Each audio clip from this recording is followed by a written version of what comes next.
Hey friends, Andy here, and boy, do I have an exciting episode of the podcast for you. I have on the line, coming across the country via digital internet tubes, Kris McCauley. And Kris is a YouTuber like me. And Kris actually has slightly more subscribers than I do, but I'm gunning for you, Kris. He has 3 million views, but he's also an entrepreneur like me.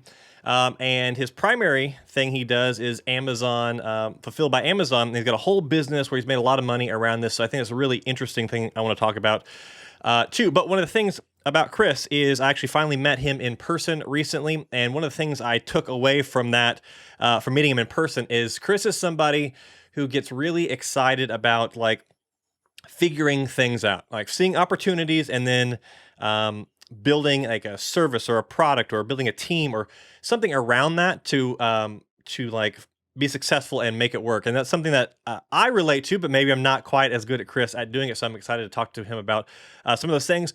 But that's the quick intro. Thanks for being here, Kris. How you doing? I'm doing good, man. I appreciate you having me on. I'm excited to do this. Yeah, of course. So you are in California, and we did recently see each other at Vid Summit, where we became officially professional YouTubers. Did you have a good time at Vid Summit? I had a ton of fun, man. It was totally worth. I didn't really know what I was going to get out of it, and it was so motivating getting to see, like, to meet some of you guys and hear some of those stories on stage of some crazy, like, how some people got to where they are. And I learned a lot too. What about you, man? What'd you take away from it?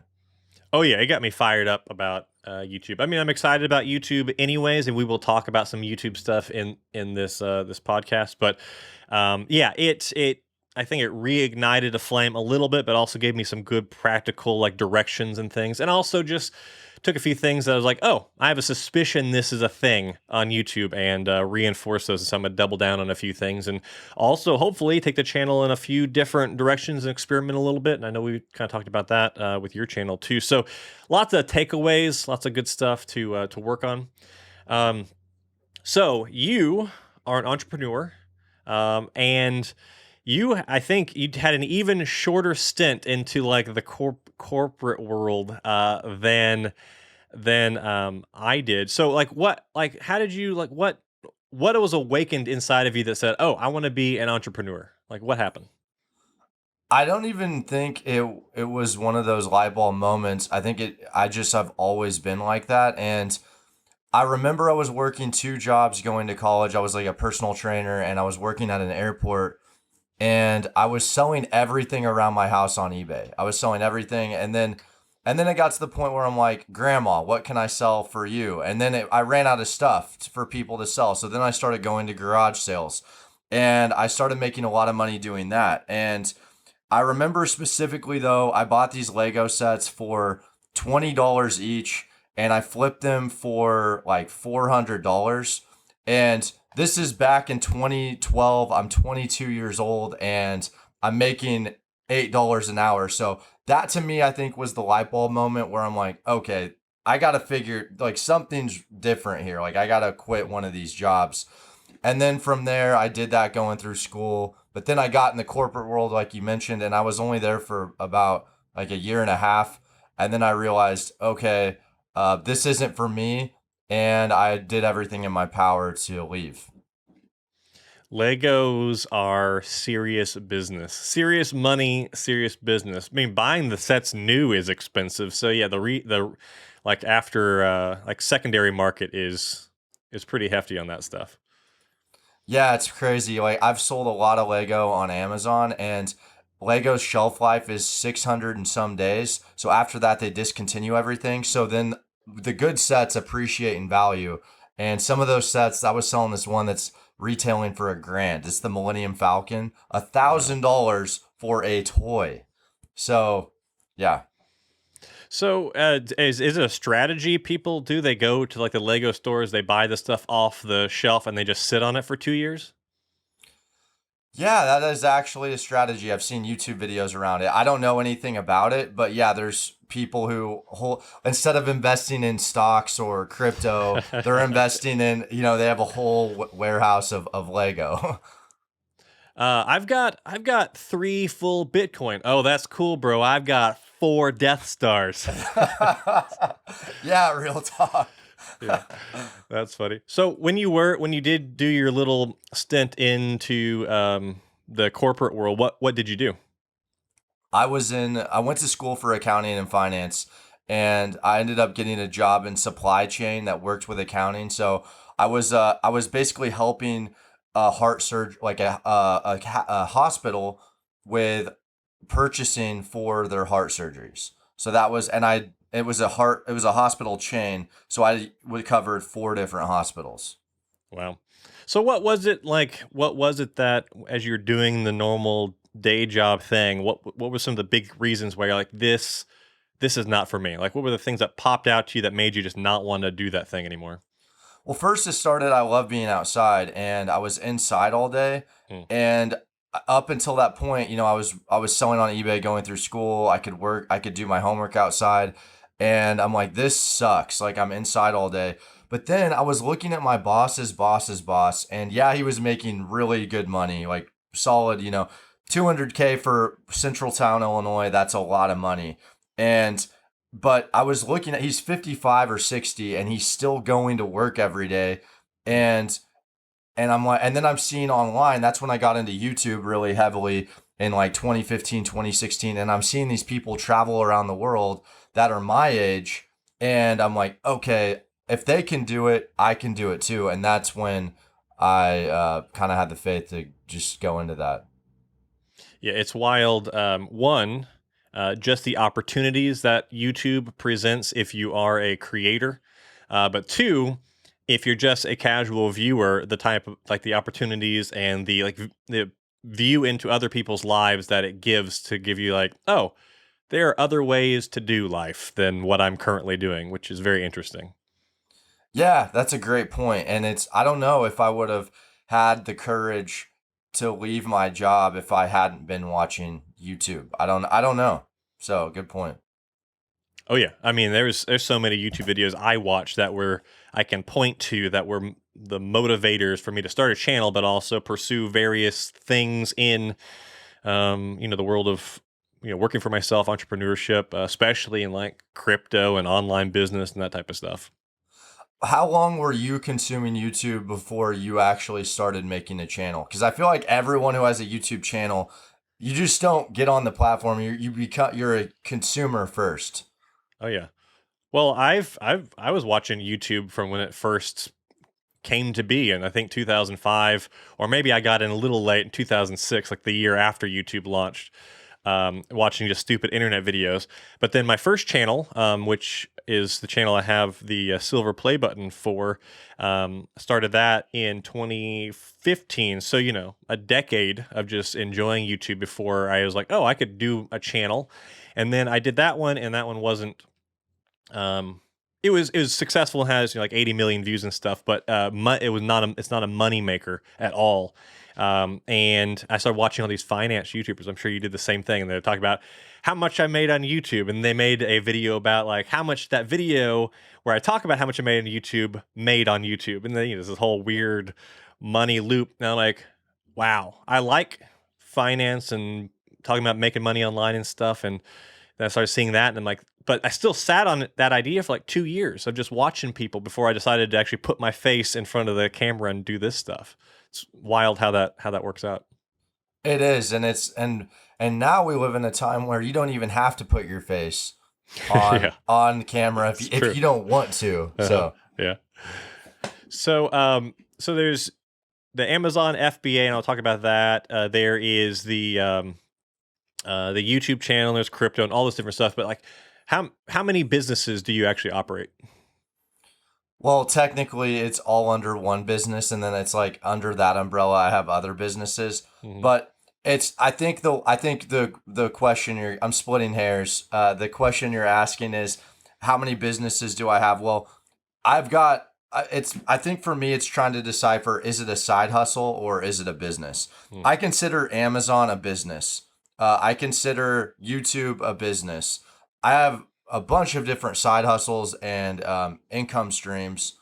But I would say two to three real businesses. And then and that's what I spend a lot of my time on.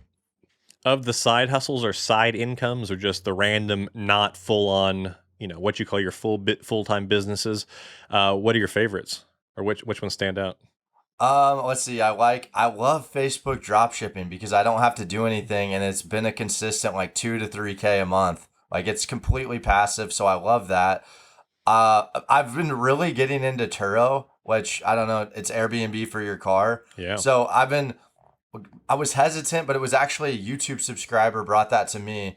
And I'm like building my reviews up on there to where now I'm like, some lady, I cleared with the strictest insurance plan $90 for just renting out my car. So if I can get that up to $1,000 a month, I think I might get another vehicle just for this. I don't know yet. I'm still playing around with that. Um, yeah, I don't know. I mean, I would say those are the two, like, those are like the top fun two that I like right now. I love that one of your favorite side hustles is $2,000 to $3,000 a month of passive income via Facebook drop shipping. Have you talked about that in your channel? Do you talk about that one? Yeah, I've made two videos on it, and now I just kind of talk about it in shorts, or like if I'm going over my income streams, I might mention it. I really don't know if there's anything too new to say, and it's a kind of a niche. It's kind of a niche topic. So one of the things I took away from Vid Summit is what qualifications do you have before making a video? And one of those for me now is, if I don't think it can do at least 30,000 views, I don't spend the time making it because it costs me about $300 to make a video. And so I don't think that one's there yet, but I do talk about it here and there. I mean, but just if people would just pay attention to little things like that, it's like you can start a Facebook drop shipping business and make an extra 2 to 3 thousand per month. So an extra, at the low end of your scale, that's $24,000 a year. Which some people, that's, I mean, this is one of the things about my story is my very first real job after I graduated college paid me $23,000 per year, a whole whopping 23K a year. And so, it's like some people earn that kind of money per year, but just imagine how fast you can accelerate your goals if you just added that as a side income, an extra 24K a year. What would that do for you? I mean, there's opportunities out there, endless. And if you do that, like that's one side hustle, right? Like I've got Hmm. four side hustles right Yep. now that accumulate to about 4K a month. And they're not like anything big, but you add them together. Okay, that's 4K a month. That's 50K a year. That's a salary for some Yep. people. So no, you're right. Yeah, small bits. Yeah. The Turo thing is very interesting. I just recently made a video of side hustles that that either I've done personally or I think are interesting opportunities, and Turo is on my list. I have a buddy on Twitter who has been buying brand new cars, and his market's a really hot market. He's in Canada, one of the big cities in Canada, and he's been buying brand new cars just for Turo and just killing it, crushing it, like many multiples of the monthly payment he's making per month on these vehicles. And so it's a fascinating thing. So you think if this goes well, you think you'll start building the fleet? Possibly, yeah. So it's like you said, it's very dependent upon location. So and at where I'm at, I'm trying to experiment. I just want the confidence to do it because like you said, it definitely it's you got to pay off the monthly payment and the interest and the depreciation, and then from there then you can and go from there. But I think so. I think I'm going to try it out. Yeah, it's a very very cool thing, and maybe I should dip my toes into it with. And I mean, being an entrepreneur. Austin would be awesome.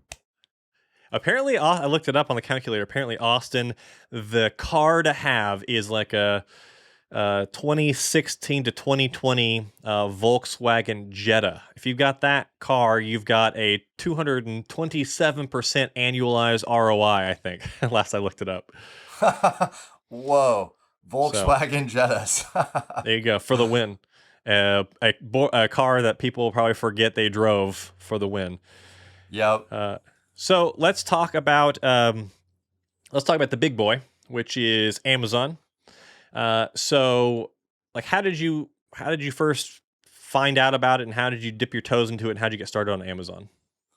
I was selling on eBay for, like I said, for like 6 years. Left my job because I thought I was going to become a professional garage sailor. I decided to move across the country from Illinois. I picked 5 cities to travel to, which one I liked the best. I actually went to Austin. That was on my list of cities. Ended up liking Santa Barbara the best. On my way out to Santa Barbara, I was in Texas, and I came across this kid who was this is in 2017, was selling an Amazon course. He was 19 years old and he was driving a Lambo, and I'm like, I'm about to, trade in Yeah. my vehicle for a Lambo selling on Amazon.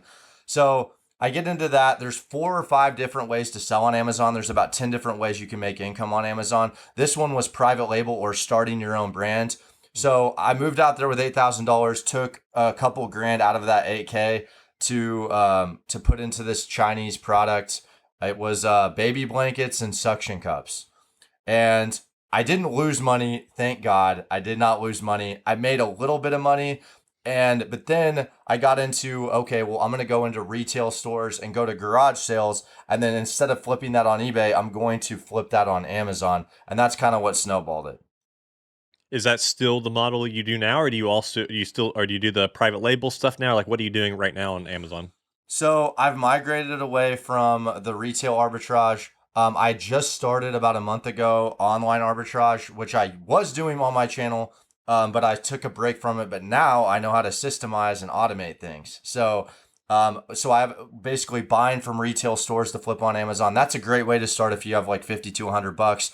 But the main way I'm doing right now is I have a wholesale business where instead of thinking of you're buying from the people that are selling to Target or Walmart.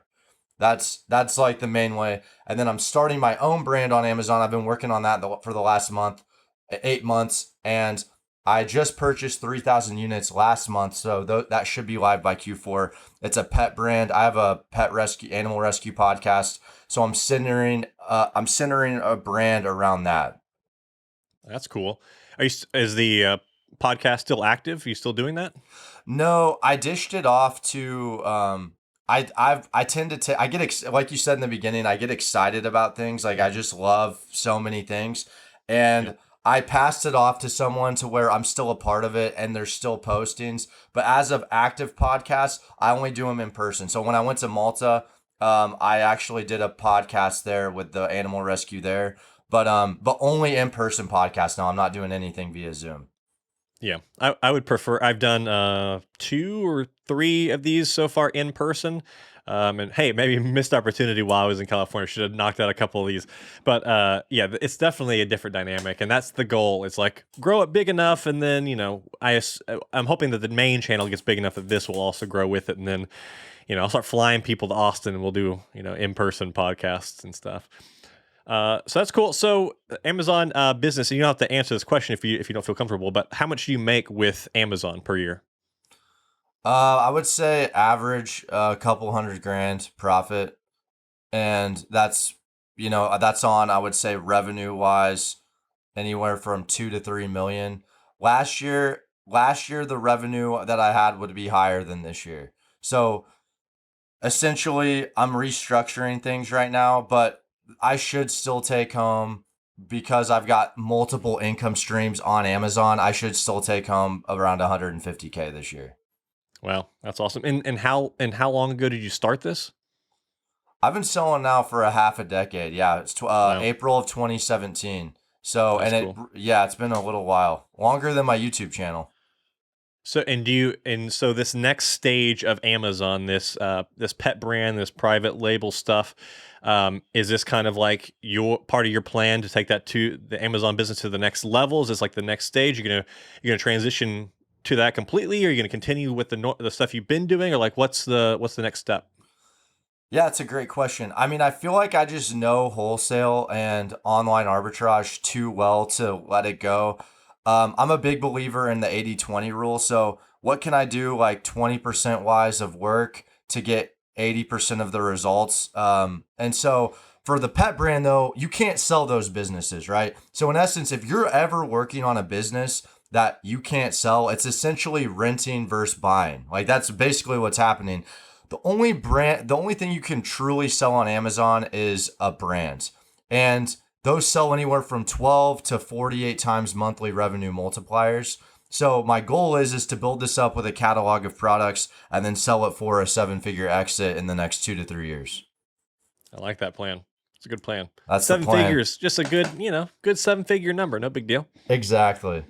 I like that. So, how if someone there's people obviously who would listen to this and have no idea where to start, or they just like Amazon fulfilled by Amazon. Um, Give like a maybe a quick elevator pitch about like maybe how what it is at the basic level, and like where most people would find themselves starting with Amazon.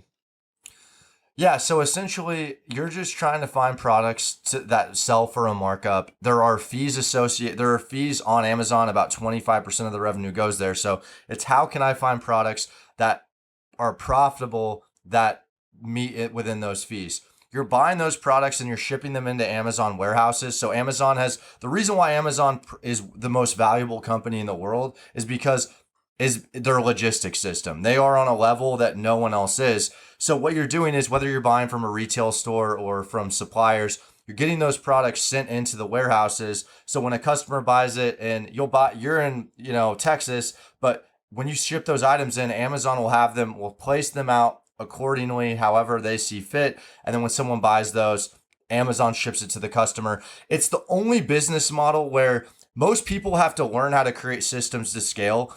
It's the only business in the that I know of in the entire world where you can take a level one entrepreneur and put them in an opportunity vehicle that's like a 4 or a 5. It's like a cheat code because you get to tap into their infrastructure. That's some of the power. Now, eventually, you do have to learn how to scale, but that's a while before that happens. Yeah, so I've done flipping, just via eBay and Craigslist and stuff for most of my life, entrepreneurial life, at least since late high school or college.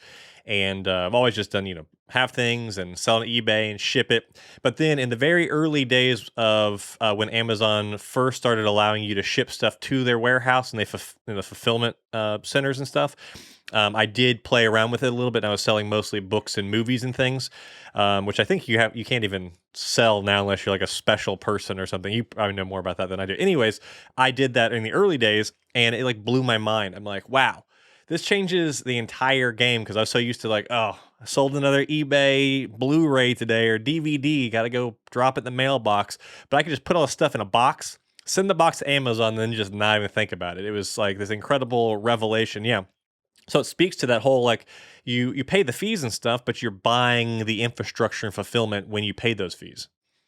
And you're not even paying the fees until it actually sells. Yeah. Whereas before, like if you wanted to do this on your own, you would have to pay upfront all those costs on your own. So yeah, Yeah. no, it's pretty cool. So how long did it take you from starting Amazon to when you started making 6 figures with it? That's a great question. Let's see. 2017 was terrible, was pretty rough.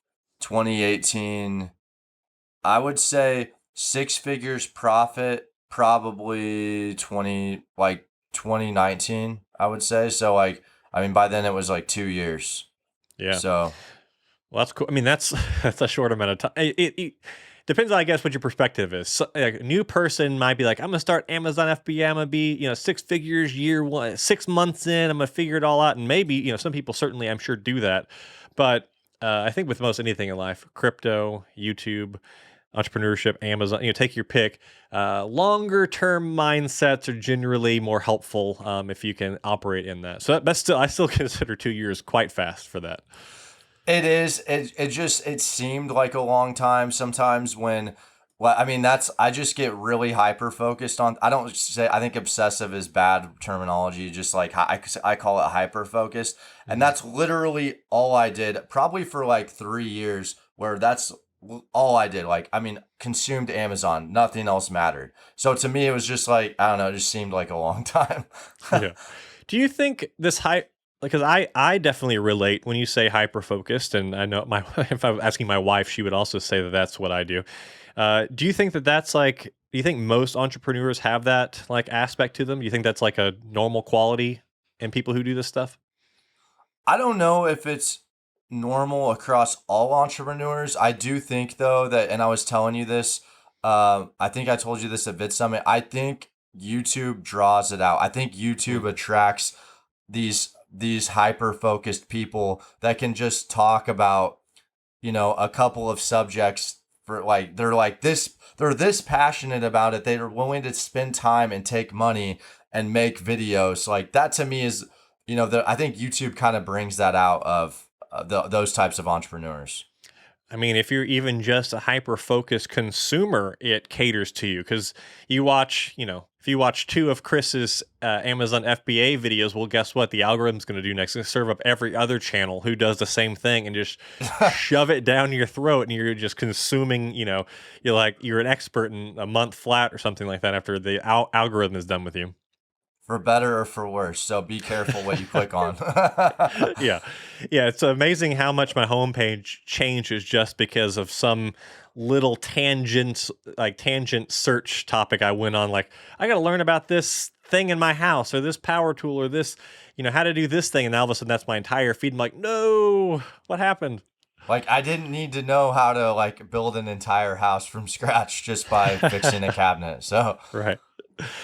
So if you're talking to someone who likes this whole Amazon idea, like what would you say to someone who says it's too late to start on the platform, it's too saturated, I missed the boat? well, I think that's an interesting. When people say that about anything, to me, I interpret that as too many people are trying to solve the same problem, and you expect the same results for solving said problem. Hmm. So for me, I would look at it as first off, it's not saturated, but then it's okay. How can I solve a different problem? How can I get people different products in their hands? And if you just want to look at the numbers, I mean, the amount of people that are still going to Amazon e- every year since I've been in 2017, people say it's too saturated. And yes, things may change, or maybe it's harder to launch a water bottle on Amazon than it is, than it was in 2017.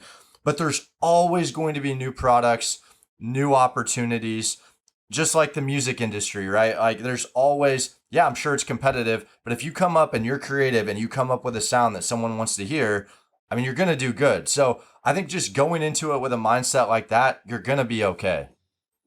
Yeah, I think questions like that always come back to a root way of thinking, which is either an abundance mindset or a scarcity mindset. It's like, there's how much money is in the world? Like, is there room for you to get a slice of that? Almost certainly, but it's all about whether you believe you can or not.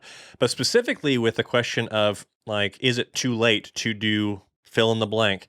I think we probably have the same way of viewing it. I think your way of phrasing it is interesting. I like that a lot. I've always kind of approached it from if someone says, "Oh, it's too saturated, it's oversaturated," well, I go, "Good, that means it works." If there's a lot of people who are doing it, that means there's a lot of addressable market. So go out there and carve out your niche. But I think you are viewing it the same way. You're just like asking the more important question, which is maybe what I should be saying, which is, okay, a lot of people are doing it. Obviously, it works. How can I do it in a way that is very effective given that environment? How can I do it differently or better or fill in the blank?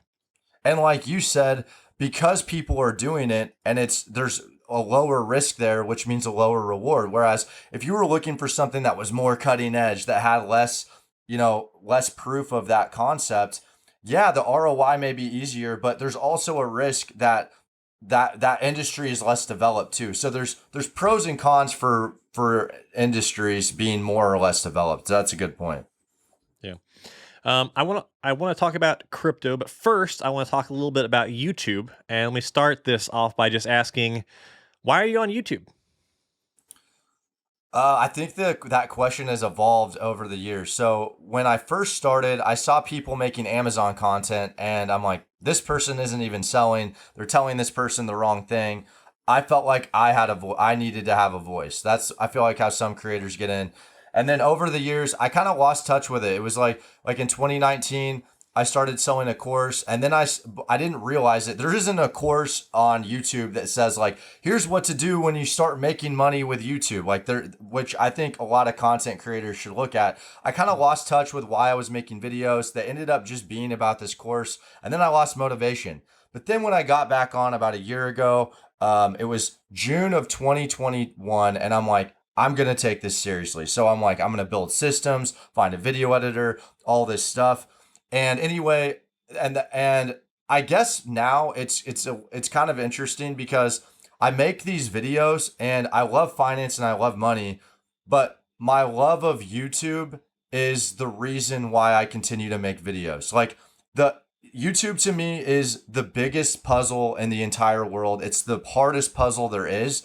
And I truly feel like YouTube is my calling. Like, I don't know. I didn't realize this until about 2 or 3 months ago, but I don't know what capacity. Like, I will always do something YouTube related. And my goal is to start an agency. So I want to start in like long term. That's my vision where I help people with analytics and all this other stuff. And right now, my channel is the experiment. My channel is what I get to learn from. And ideally, because I think YouTube is the most powerful platform in the entire world. And you could, if you know how to operate it, you could help millions of people. I mean, look at Mr. Beast. And so Yep. that's why I make videos now. I mean, I love personal finance, but it's that deep. I don't know if I didn't love YouTube as much as I do, like the analytics side, if I would go at it as hard as I'm going, if that makes sense. Yeah, that's cool. Yeah, it's amazing. Like all this stuff. Amazon is a game. Crypto is a game. Twitter or other social media. YouTube is just a game, and they have rules and they have new metas that are happening, new things that are trending, ways to approach and exploit the platform, ways to utilize the algorithm, ways to utilize the numbers to your advantage, and it's up to you because there is no playbook that has it currently mapped out to a T. It's up to you to figure out how to like navigate that game and like figure out the rules that work for your content and then like win, beat the algorithm, beat the platform. Well, and they always say too, it's like humans over algorithms too. And it's like, I'll look at something I said and I'm like, when I said this, why did like 4% of people drop off? And it's like, it's not obvious. And then you get into the human psychology of it. And that to me, I love psychology. I think it's so much fun. So yeah, I don't know, there's so many different pockets with YouTube. It's so much fun. Yeah, it's cool. And I think that's a interesting I didn't really know that about your YouTube like journey start, that you saw people saying things that you thought weren't correct. And so you wanted to like get on the platform and like I'm going to set the record straight. I think that's really cool because other people like me, like I got my start well, the current channel, your friend Andy, because yeah, I'm passionate about these things. I'm excited about talking about these things. I think if you weren't excited about talking about the stuff you're talking about, if you just do it for the money or for the fame or whatever, you're going to burn out. But I saw it as just another business opportunity, and I like chasing business opportunities. And I thought it played to my strengths. So, I don't think there's a right or a wrong way to like jump on it. But I do think if you do it purely for a reason that's a reason you're not like insanely motivated or excited about, then burnout is inevitable. Yeah, and I think that's awesome that you got into it for the like a good business opportunity. Some people, like some YouTubers, they just do it because they love the money. And that's cool. Like if you can draw motivation from that, that's Hmm. awesome. Like and some people, those like channels that are doing millions a month and you can tell like that's why they continue to make videos. I know for me personally though, like I wouldn't be able to do that. I mean, if your only goal is like I want to become rich with YouTube, and you don't actually care about like the algorithm or putting talking on camera or however you present your videos or the craft of it or any of that stuff or the topics, you just want that money. YouTube's a really tough prospect because I mean, I feel like I went from zero to 1,000 subscribers and 4,000 watch hours that first turning on YouTube monetization pretty fast, but it was 6 months for me. Other people, it's a year or 2 years. It's like, it's not oh, I'm going to start making money on YouTube. I'm going to just to start tomorrow. It's longer term thing. And that will suck a lot of that like motivation. I got to make all this money and get rich out of a lot of people. Yeah, there's a huge learning curve, like you said, when it comes to YouTube. Like learning how to talk on camera. Like, look at, I mean, I'm not telling people to do this, but like my first video is so bad.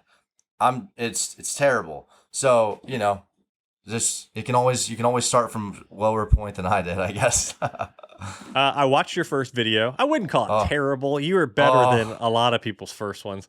But I mean, I feel the same way about my first YouTube video. I think you're doing something wrong if you watch your first, videos and you're like, "Oh, it's pretty good." That means you haven't changed or grown, or I don't know, something wrong with you.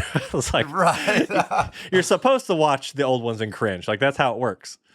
I love that mindset. I'm gonna adapt that. And I think it still happens today too. Like even just a couple months back, I'm like, oh wow, I've improved or whatever. So Yeah, when people ask like what is your advice for a new YouTuber or something? I'm like, just get through your first 50 or 100 videos because your first 50 or 100 are going to be your worst by far. And if you can make them your worst and get better after that, well, then you're on the correct path. Yeah. that's amazing advice. Yeah, I wish someone would have told me that. So what's the future plans for YouTube? What are your goals for YouTube? Yeah, my goal is to hit 100. I'm still pushing for 100K by end of year. I know that's like in terms of like looking at it like that. What my goal though is to get into more storytelling stuff. I actually just I was supposed to post I'm doing street interviews now, so I just did some street interviews. That's gonna go live on Friday. That was so much fun. That was probably I felt I was tired the next day, but I was so energized getting to talk to people, and I felt so grateful. I don't know. I just took a lot away from it, so I think I'm gonna keep trying those. Personal finance, and yeah, I don't know. I'm not sure of like the ultimate business other than just a YouTube agency. I want to help creators. I want to help people who think that they have an idea and get them to the platform through that type of thing. I think, and then like have coaching calls with me or something like that. But right now I'm in full blown learn mode. I'm a sponge. I'm a Hmm. sponge. I don't even want to like help out people yet. I want to learn as much as I possibly can. Yeah, that's cool. That's cool that you got. Looking forward to seeing that video. Yeah, it's on my to do list. I have a couple of like man on the street, but yeah. So yeah, I I can't expect wait to see it. it'll be a lot of fun. But yeah, I'm worried. I'm glad you're doing it. That gives me a little bit more confidence to do it. But I just see more and more people doing it, and so I'm like, oh. But again, it goes back to what I said earlier. If I see other people doing it, then there's views for that type of stuff. So there's an addressable market. So to take my own advice, I should just do it, not worry about whether or not I'm too slow. I'm too to try it out. And I still think too that there's not enough people doing it. I think that there's not enough people, maybe in certain areas, because there's a lot of people who want to see that. And I think and you probably ask different questions then and have Yep. a different personality that can draw out different things from people too. So, Yep. Cool. Well, let's talk a little bit about crypto. When okay. did you like first get started in crypto? What was your introduction to crypto? August of 2017. And that's when I first made my first purchase. Like, I mean, they say it takes like 3 or 4 times to see something before you actually take action on it. But yeah, August of 2017. I'm trying to I think it was a YouTube video, and I ended up taking a course on crypto. It was like a $200 course, and it was like how to like put your things on a ledger and purchase from an exchange and all this other stuff. Mhm. And I put too much money at the time into VeChain. It was like I should not have I put $2,000 into VeChain, and then it ended up going up to 80 grand. And I ended up not cashing out until like the 25K mark. So, and I found myself like always looking at my phone. I'm like, oh my God, oh my God. And it took up so much of mental space for me, way Yeah. too much mental space, which I'm more aware of now. And that's kind of how I got introduced into crypto. So it's VeChain. I have a good friend who is a big VeChain supporter. I think it's a cool project. Do you still hold VeChain? I do. Yeah, I exited the market. So in 2018 when I sold for like the 25K or whatever, I used that to jumpstart my wholesale Amazon business. And then I didn't end up entering the market again until March of 2020. No, April of 2020. It wasn't March. So, everything was down. So I got in at VChain again at a half a penny.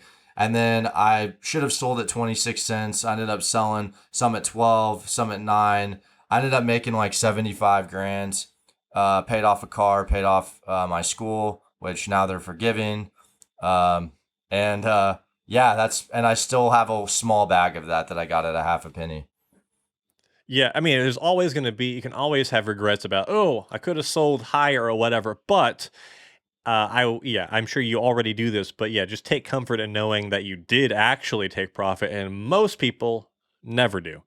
Yeah, you just got to look at, I mean, it's what could you pay off or what could you do with that money? And, but yeah, you're right. What about you? What's your biggest crypto investment been? My biggest performer has certainly been Flux, which is still my number one position. Um, and I have taken profits on that over the years, but still hold the majority of it. Yeah, that one has turned at what it's currently worth. I've turned about $9,000-ish worth of investing into about $450,000. I think it's worth about right now. It was worth quite a bit more a few months ago, but I'm still hanging on to that one because I think that one has more places to go. But next bull market, I'll probably take even bigger profits on that one. That's been the biggest performer, but I did some really smart buys of Bitcoin just in the last bear market. I bought a lot of Bitcoin sub $5,000, so I'm still in really good shape on Bitcoin and a lot of things. But also Bitcoin, my timelines are decade plus, so I'm not in any rush to. That's like my untouchable. It just sits on a multi-sig hardware wallet, and I don't even think about it. But yeah, plenty of fails, but lots and lots of wins that have more than made up for the fails. And yeah, so actually executing and taking some profit and stuff like what.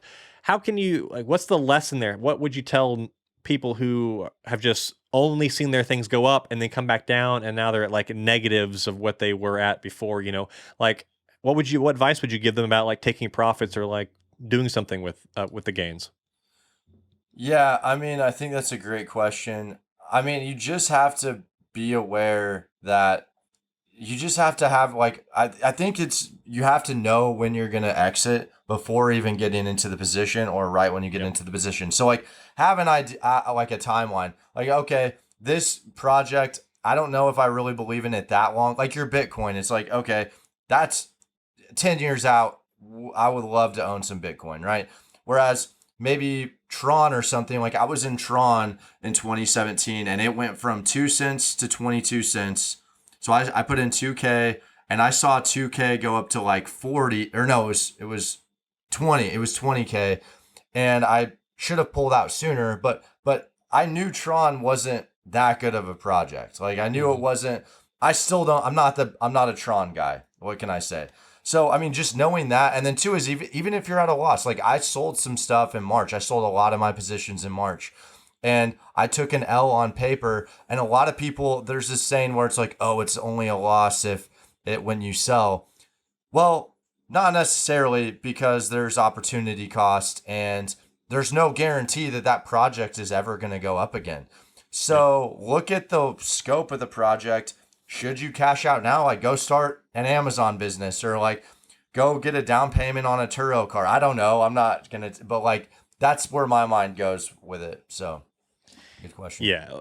Everyone loves to say, it's not a loss until you sell. And I'm like, well, tell that to everybody who's ever experienced a rug pull or a scam or projects that just fizzled out and never recover. It's like that feels like that's a real loss. So yeah, there is a big misnomer about that. But I think what you said is the most important thing about the whole taking profits is having a plan before you like get into it or before the run-ups, before whatever happens. The most powerful thing in my tool chest when it comes to actually taking profits is mapping out those levels at which I will sell before I really get serious about the position before the next bull market or whatever.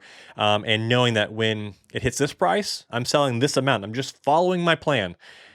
Whereas most people, they just kind of go with emotion. They watch it go up. They're like, okay, I'll sell. No, I think it's going to go a little higher. I'll wait a little bit longer and I think it's going to go a little bit higher. And it's just all emotions based in the present moment. And that's like recipe for disaster every time. Every time.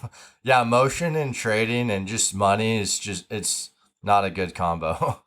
Yeah. So so what percentage would you say of your overall crypto portfolio did you sell and cash out in March? Like 90%. Wow. I would say like, and I'm still pretty much there. Like I've got some buy orders hit, and that got hit when BTC, it was in, I think around June when it hit around, it was like 16 or 17K. But yeah, I have a friend and he made a couple million off of Terra Luna. He called Phantom, he called Matic, he called Luna. And this was in March of 19. Oh, and AVAX ICO, and he just like, this is all he does. And like if I talk to him and he's like, Kris, you should probably get out. I've missed a few calls from him, so I tend to listen to him. No, I'm not saying I'll like cash out all of my stuff, but I definitely try and listen to him. So yeah. Sounds like a good friend to have. Maybe I need to meet your friend. Right. Yeah, no, he's an interesting guy for sure. So you say, you cashed out in March and you took a little bit of an L on that, but that's preceding like the big Luna crash and all that. We're down a lot more since March. So I mean, if you had still been holding everything, you'd be down significantly more, another 30 to 40% probably since then. So I think that was probably fortunate you did that when you did. And some of those smaller cap projects, like I was looking at, I mean, it could be way worse than 30 or 40%, like Yeah. 90 plus percent. Oh yeah. So yeah, I'm grateful that I did too. So when will you buy back in? Or are you going to buy back in? I have buy orders set up. Like, I mean, I've got buy orders set up, but I mean, if BTC goes down to 10K, I'm probably going to hit a pretty heavy position. But also too, like, I feel like I'm in a different scenario than other people too, where I can buy Amazon items and get a safe 15% return on my money per month. Whereas, and that's a skill set that I've developed over years, right? Or like I spend $4,000 a month on my social media brand, right? Like, and that's a long-term play. So for me, I'm betting on those two things, and I've got crypto and I'm dollar cost averaging in whatever, but I'm not like, there's so many other opportunities. Whereas if I didn't have that mindset, I would probably have already bought back in. Maybe I would be a little bit more lenient with my buying, if that makes Yeah. sense. I'm trying to explain why my mindset the way it is. I think if you don't have multiple income streams and or you don't know how to build them, build multiple side hustles, build multiple businesses, have all these various income streams, then every single project that comes along that promises 1% daily, 5% daily, whatever crazy things, you're like, oh, I can really like make a lot of money with this, and then you get sucked into every single one after another. It's I think it has that root cause of like trying to find this easier way to make that money, where if you just concentrate on the like just making more money first, like from real world ways to do it, then you have more money to play with all those higher risk things in the world of crypto that might multiply your money. But that also explains why people like us maybe don't jump at every single crazy DeFi thing out there, because why? Opportunity costs. Like why throw, you don't need to. I can work on my business. I can build this new side business, whatever. I can make more than I would have made with that crypto project anyways, but also now I have more cash flow coming in that I can put into various crypto things and multiply that money even further. So I think there's like that root cause of that way of thinking, and it's mainly from a point of view of wanting maybe an easier way out and seeing some of these high crazy risk things as that way out. Yeah, I mean, I think that's great advice. Yeah, so like work on yourself or your other income streams to where you can see things and be pickier to where you can have more options. I mean, it seems like silly advice when you break it down to like the one sentence of like, make more money and you will do better in in life with your financial goals or whatever. But it's true. It's like if you can learn how to do that, then that accelerates all your goals, your investments, everything. It's the root of the finance problem. Yeah, and sometimes things just because they're simple, it doesn't necessarily make them easy either. And people are like, "Oh, that's common sense." Well, is it though? I mean, I don't know. I think it's Yeah. relative. So, how are you feeling about crypto right now? Man, I'm still feeling bearish. I'm still I think that now is I see people talking about like these like higher return projects. Yes, you can make money doing them, but I personally think there's so much risk now. It just I can't justify getting into it. It's so much about timing with crypto and stuff. And the way what I'm betting on is I think over the next year we're going to keep going sideways. I don't really know. I know the Bitcoin halving is in 2024. So I don't know how much of a run up there's going to be before the halving. I know that probably after the halving it'll be okay. But like I'm just gonna keep dollar cost averaging into stuff like solid projects that I think will continually be here. And the only like maybe there's like a couple of protocols that I'm in that are blue chip degen projects. And yeah, I mean I don't know, just trying to be smart about it, man. What about you? Yeah, I mean, I think, yeah, I think the bear market has already lasted. You could argue basically a year now. If you look at Bitcoin's last all time high was November of last year, and we're almost there now. But the last bear market in crypto from 2018 into 2020 was 2.5 years. So I can also see that happening this time. We've already lost a lot of projects and we've lost a lot of people just giving up and capitulating. But how many more are we going to lose? Because I could honestly see another year and a half of this, or maybe it all changes next year and everything turns around. Who knows? It's unpredictable with crypto. But I have kind of used the Bitcoin halving events as kind of that marker, and yeah, that's a year and a half, over a year and a half from now. That's like March of 2024. So I don't know, but if you are still in crypto and you want to be around for the future, well, then you might have to be prepared to just strap in and continue looking for opportunity and learning and whatever else. I mean, what are the things that you think people should be doing right now during a bear market? I think what I would be doing is I would be, and this is what I'm doing. I'm looking at every little side hustle I can and ways to make money that I can because Mhm. not only is money going to be harder to make, but if you look at it from a supply and demand, right? When things are harder, that usually means that the reward is going to be greater, right? There's a lower supply, which means there's a higher demand. So if you can find a way to make an extra $500 a month and then invest that now, that could be like $2,500 a month. That means that I had a friend and in 2019 he working at Target. The friend that I'm telling you about, he called Phantom, Matic, AVAX, and Luna, put 90% of his salary in those. Like I think it was like 20 grand. And he lived at home with his mom and all of those. And now he's worth $2 million.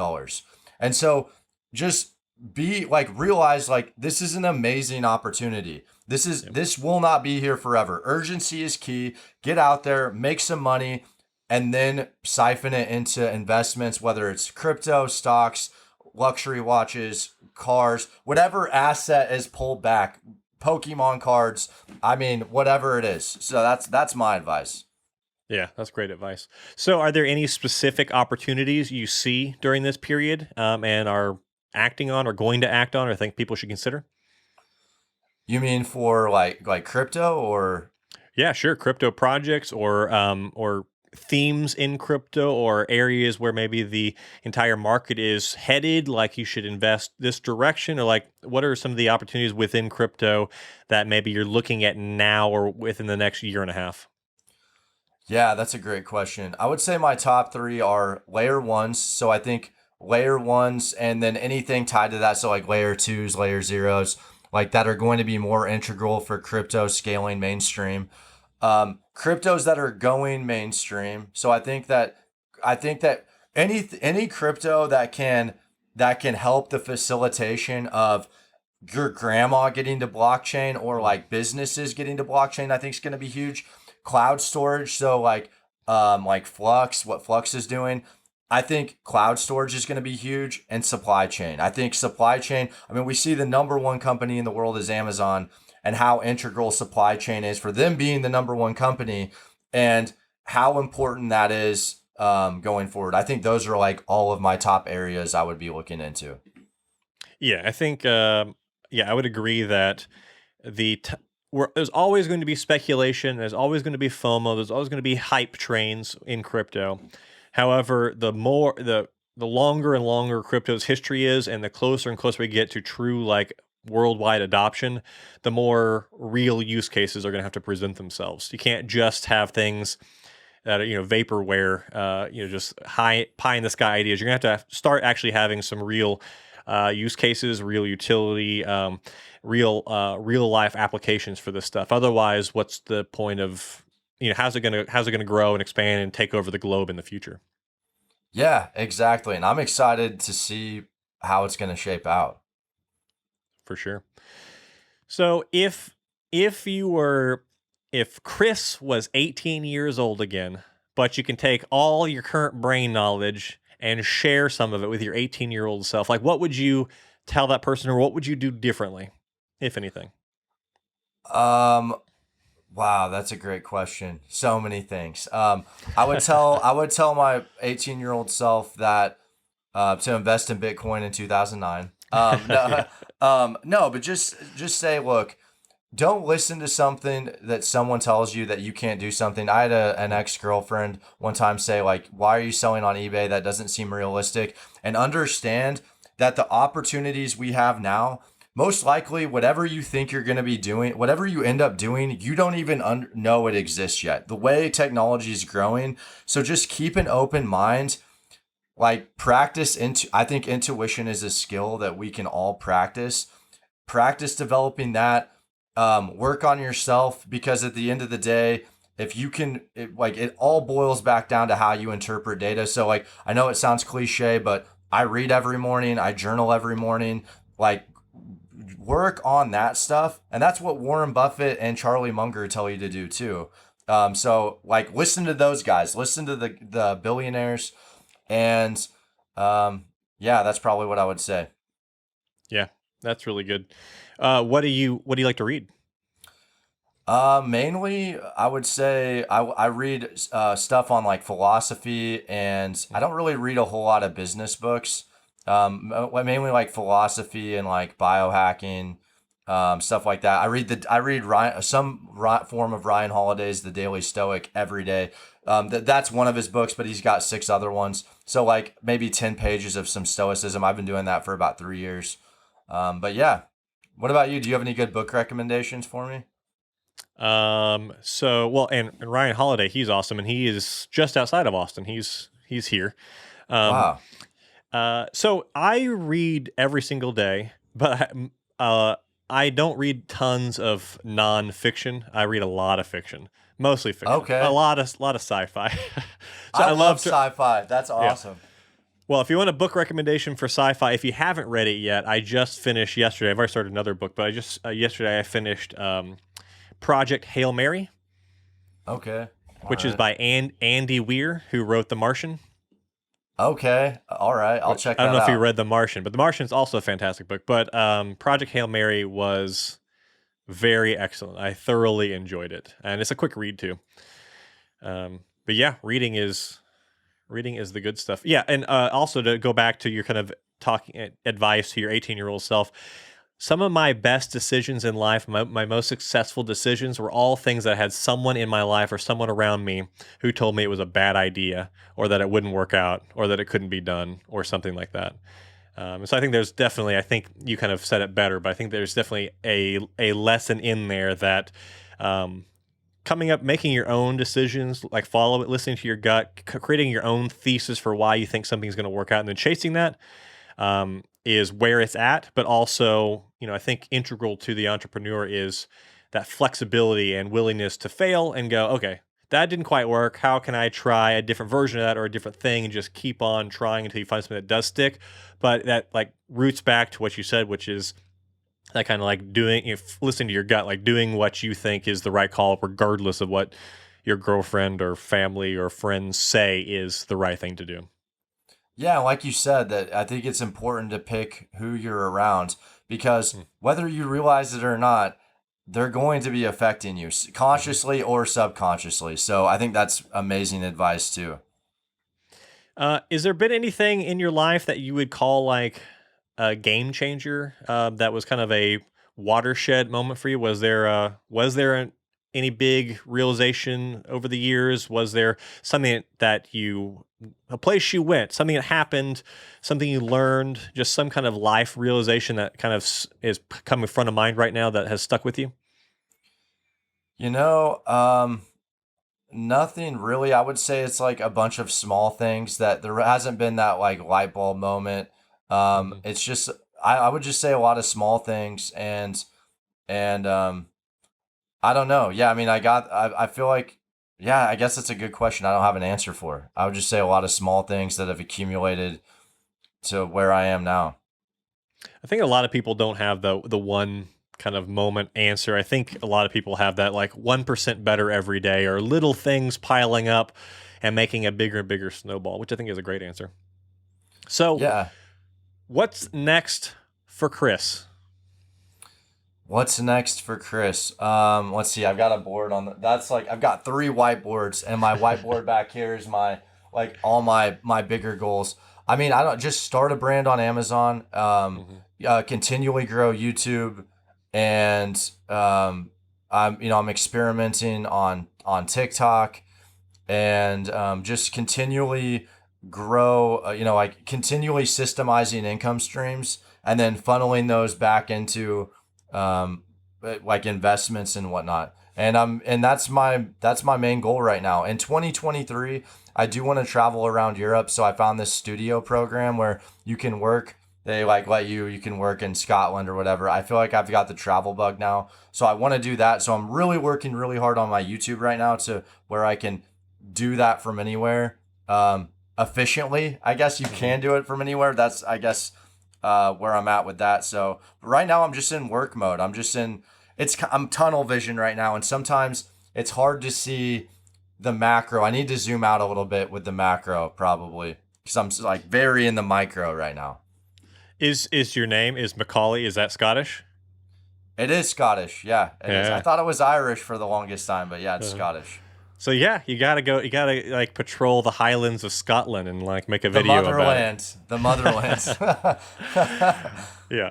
Well, Kris, this has been a lot of fun. Thank you very much for taking the time to chat with me. If anybody wants to follow Kris or see what he has to say online, I will put all the links to his YouTube channel, social media, and other places to find Kris down in the description and show notes.